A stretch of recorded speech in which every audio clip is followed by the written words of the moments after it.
Welcome to Tea Time, where every sip comes with a story and every story hides a nightmare. If you enjoy sleepless nights, subscribe, and if the fear follows you, don't forget to like. It usually starts quietly: a walk home, a bus ride, a familiar street at night. Nothing feels wrong at first, until you realize you are not alone. Tonight's story is told from the inside, from the person being watched, followed, waited for. Story number 1. I thought the footsteps were mine. I only walk at night when I can't sleep. The streets are quieter, honest. They don't pretend to be safe. That night, it was past 1 a.m. The street lights flickered like they were tired of staying awake. My headphones were on, but no music played. I just like the feeling of something covering my ears. I started hearing footsteps behind me. At first, I didn't care. People walk, that's normal. Step, pose, step. The rhythm matched mine. I stopped walking. The footsteps stopped too. That's when my stomach tightened. I told myself it was a coincidence. I laughed quietly, turned my head slightly, pretending to be checking my phone. The street behind me was empty. No one. I kept walking. This time, the footsteps were closer. Too close. I crossed the streets without looking. The footsteps crossed too. I slowed down. They slowed down. I speed up. They speed up. I could feel someone behind me now. Not see them. Feel them. I whispered. It's fine. It's fine. You are tired. Then I heard breathing. Not mine. It was low. Careful. Like whoever it was didn't want to be heard.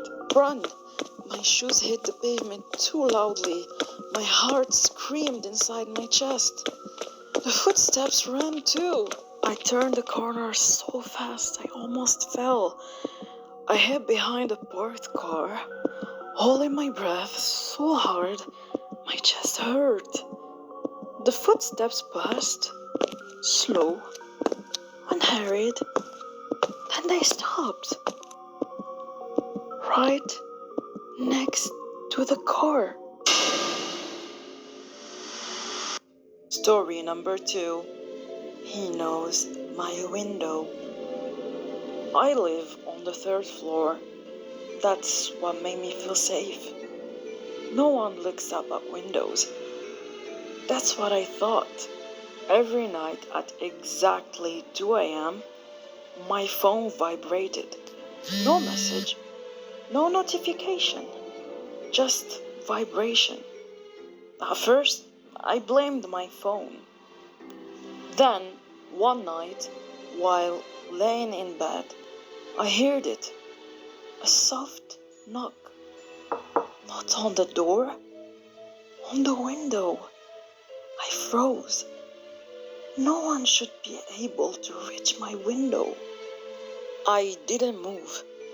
The knock came again. Slow, polite. I pulled the curtain back just a little. The street light showed the sidewalk below, and a man standing there, looking straight at me. He didn't wave, didn't smile. He just raised his phone. It vibrated. My phone vibrated too. I dropped the curtain and screamed.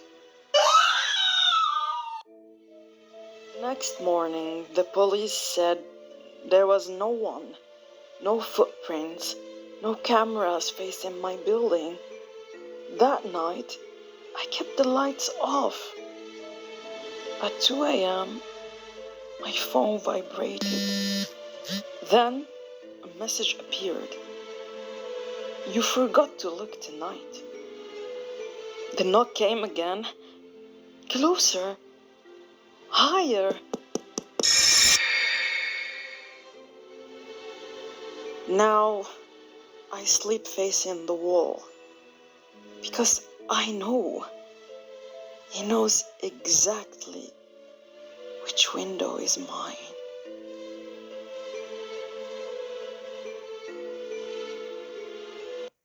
Story number 3. The night bus isn't empty.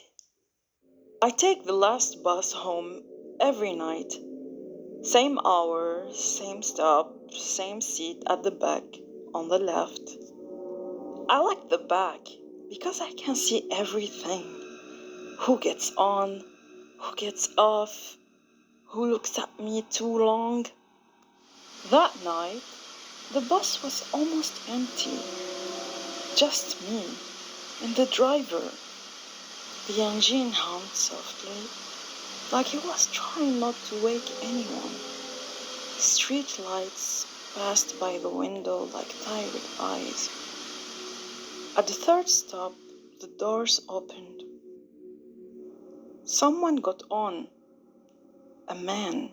He didn't look strange at first. Dark jacket, hands in his pocket. But he didn't sit. He stood in the aisle. The doors closed. The bus moved again. I watched his reflection in the window beside me. He wasn't looking forward. He was looking straight at me. I told myself not to panic. Some people stand, some people stare. I moved to another seat. The bus stopped again. I heard footsteps. He moved too. Still standing? Now closer. I felt my throat tighten.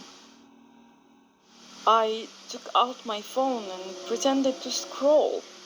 My screen was shaking because my hands were.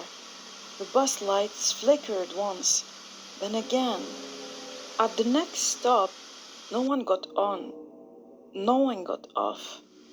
The man whispered, softly, like he was afraid someone might hear.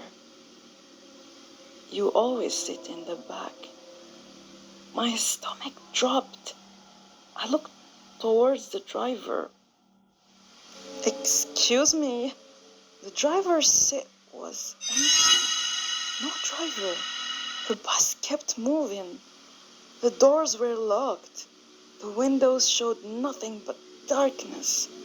No street lights. No roads. I stood up. The man smiled for the first time. I didn't mean to scare you, he said calmly. I just wanted to see how long it would take you to notice. Notice what? That I have been here every night. I couldn't breathe. You never look at faces, he continued. You only look at reflections. The bus slowed down. The lights turned off. Complete darkness. I felt him step closer. I felt his breath near my ear.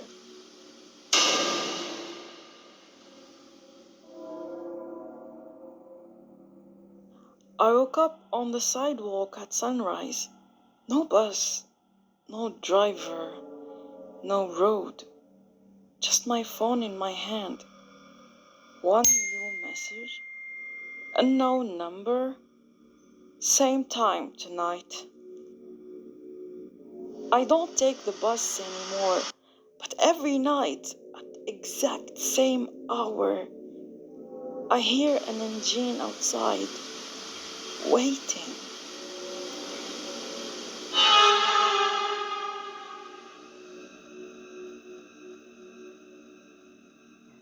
Tea is finished, but the story isn't.